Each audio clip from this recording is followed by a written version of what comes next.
नमस्कार प्रिय दर्शकों।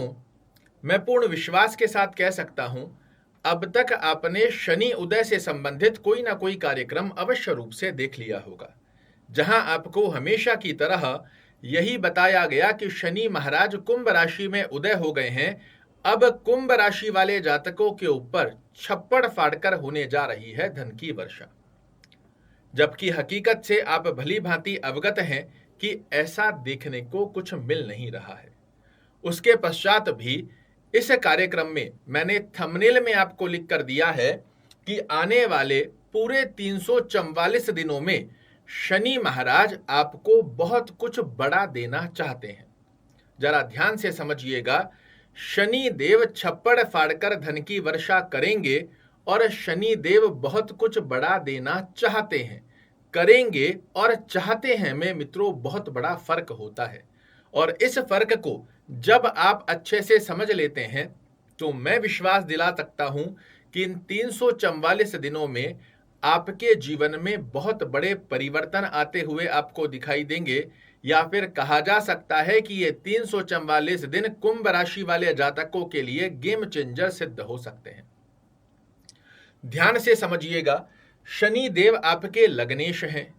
पूरे 30 वर्ष पश्चात ये कुंभ राशि में आए हैं। अब इनका उदय भी हो गया है, तो ज्योतिष गणना के आधार पर तो ये आपको बहुत अच्छे फल देने की बाध्यता रखते हैं। और ये वो सर्वशक्तिशाली ग्रह कुंभ राशि वाले जातकों के लिए बनता है जो व्यक्ति को जमीन से आसमान तक का सफर कराने की शक्ति अपने हाथ में रखता है। तो फिर प्रश्न उठता है कि हमें ऐसा देखने को मिल क्यों नहीं रहा है।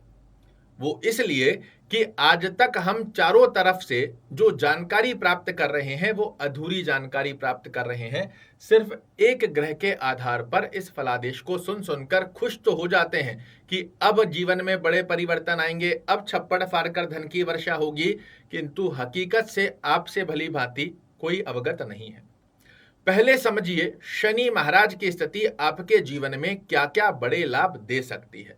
उसके बाद बताऊंगा कि किन लोगों को शनि महाराज इन 344 दिनों में गेम चेंजर सिद्ध होंगे, किन कुंभ राशि वाले जातकों के जीवन के अंदर ये अवस्था नहीं देखने को मिलेगी, और हमें क्या करना चाहिए ताकि शनि महाराज देना चाहते हैं वाली गतिविधि का श्रेष्ठ कारक लाभ दें।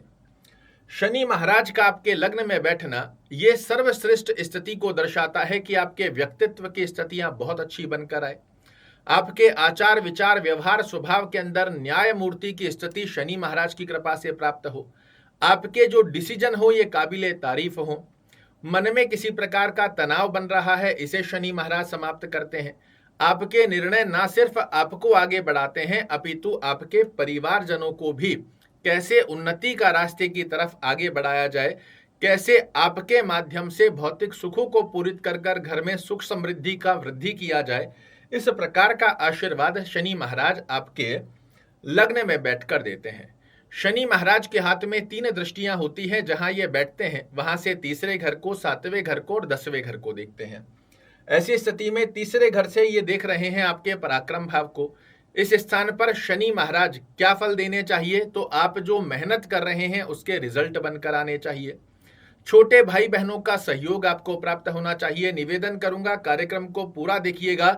ये 344 दिन अगर आपके जीवन में गेम चेंजर सिद्ध ना हो तो मुझे कहिएगा। सप्तम दृष्टि से आपके दाम्पत्य जीवन की स्थिति को बड़ा अच्छा बना देते हैं, दैनिक रोजगार में वृद्धि करते हैं, पार्टनरशिप में आपको बड़े अच्छे लाभ देते हैं। दशम दृष्टि से आपके कर्म क्षेत्र में, चाहे आप जॉब कर रहे हैं चाहे व्यवसाय कर रहे हैं, कर्म क्षेत्र की स्थिति में बेहद अच्छी अवस्था का योग यहां से शनि महाराज बनाते हैं। किंतु फिर से प्रश्न आता है कि बनाते हैं किंतु हमें क्यों नहीं देखने को मिल रहा, और इस गणना को अब यदि आप समझ लेंगे तो ये 344 दिन में आपके जीवन में 90 डिग्री का यू टर्न देखते हुए पाएंगे। पहली स्थिति में समझिए कि शनि महाराज कुंभ राशि वाले जातकों के लिए बड़े शुभत्व ग्रह माने जाते हैं, किंतु क्या सभी को शुभ फल देने की बाध्यता यहां शनि महाराज के हाथ में होती है, तो शास्त्र कहता है नहीं। क्यों? क्योंकि हर ग्रह अपने प्लेसमेंट के आधार पर आपको फल देता है। झटपट से अपनी कुंडली खोल लीजिए और जो स्थिति मैं बता रहा हूं इसे अपनी कुंडली में चेक कीजिएगा। यदि शनि महाराज आपकी कुंडली से अर्थात लग्न से 6वें घर में, लग्न से 8वें घर में, आराम से समझिए, लग्न से 12वें घर में, इसको लग्न से काउंट कीजिएगा। ये स्थान लग्न होता है कुंडली का 1 2 3 4 5 6, लग्न से 6वां घर ये हुआ, 7 8 8वां घर ये हुआ, 9 10 11 12 12वां घर ये हुआ। लग्न से 6वें 8वें 12वें घर में बैठे हैं, या फिर जहां आपकी कुंडली में 1 नंबर लिखा हुआ है, इस स्थान पर शनि महाराज नीच के हो जाते हैं। और शास्त्र कहता है कुंडली का लग्नेश भी यदि इन स्थानों पर जाकर अर्थात त्रिक भाव में जाकर पीड़ित हो जाए या नीचत्व हो जाए तो ये अपनी शुभत्वता खो देता है, और ये शुभ ग्रह होने के पश्चात भी बाध्य हो जाते हैं आपको अशुभ फल देने के लिए। आप इसे ऐसा समझिए, आप मेरे परम मित्र हैं, आपको वर्तमान समय में 100 रुपए की आवश्यकता है और आपने मुझे कहा कि मुझे 100 रुपए चाहिए। मैं देना भी चाहता हूं, किंतु यदि मेरे पास ही नहीं है तो मैं आपको क्या दे सकता हूं। ऐसी ही स्थिति में शनि महाराज जब अपना शुभत्व खो देते हैं, ये आपके लिए कभी भी शुभ फल दे नहीं पाते। बने रहिएगा, क्या करना चाहिए ताकि शनि महाराज आपको शुभत्व फल दें वो हम जानेंगे।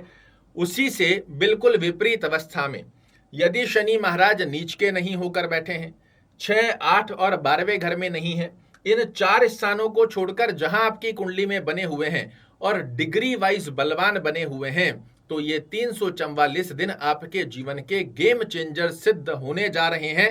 ये आप लिख कर रख लीजिए।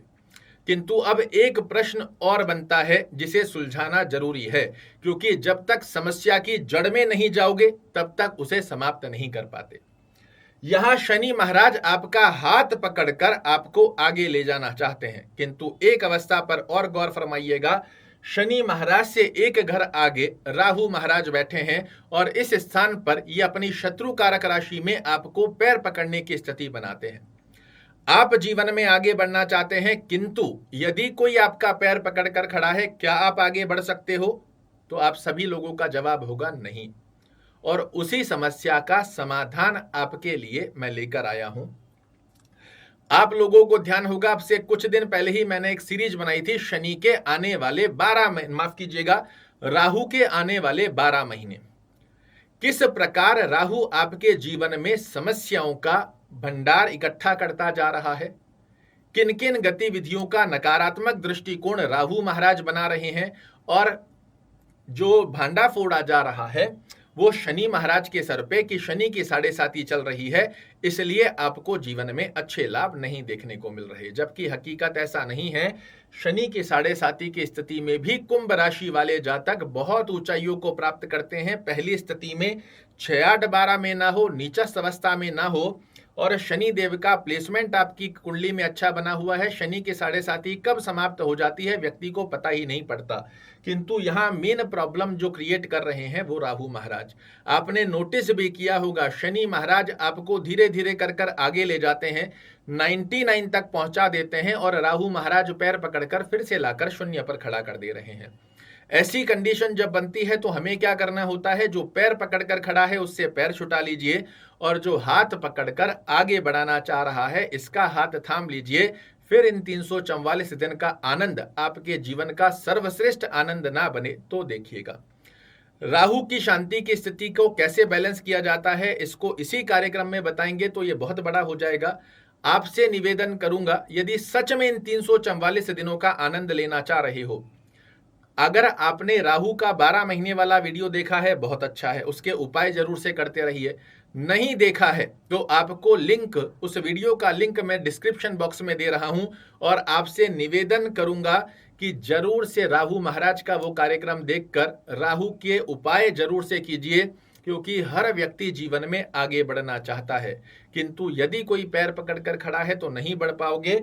और वैसे इस स्थितियों के चलते फिर आपका धीरे धीरे ज्योतिष पे से, इवन शनि महाराज पे से भी विश्वास उठना चालू हो जाता है।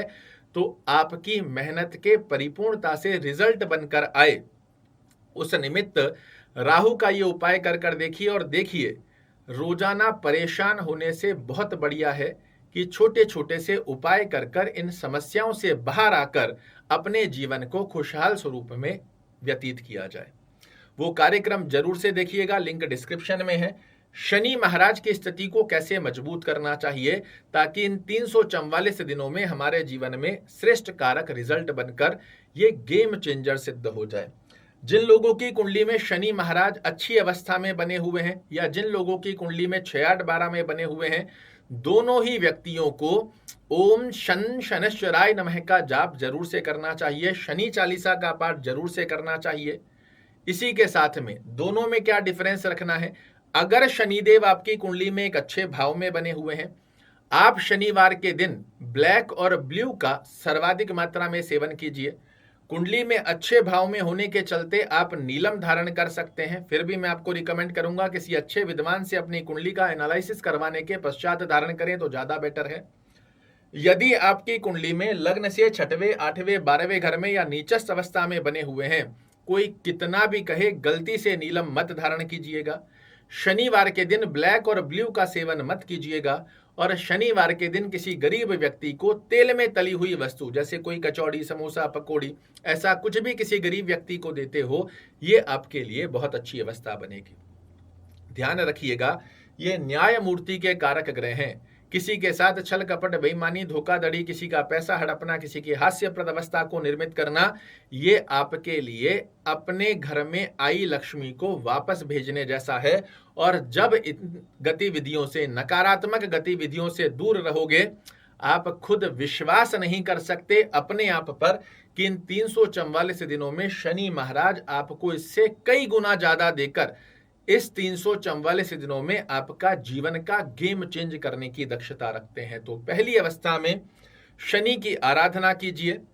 राहु महाराज से पैर छुटाने की स्थिति का लिंक डिस्क्रिप्शन में है। इन 2 प्रयोजनों को कर देखिए।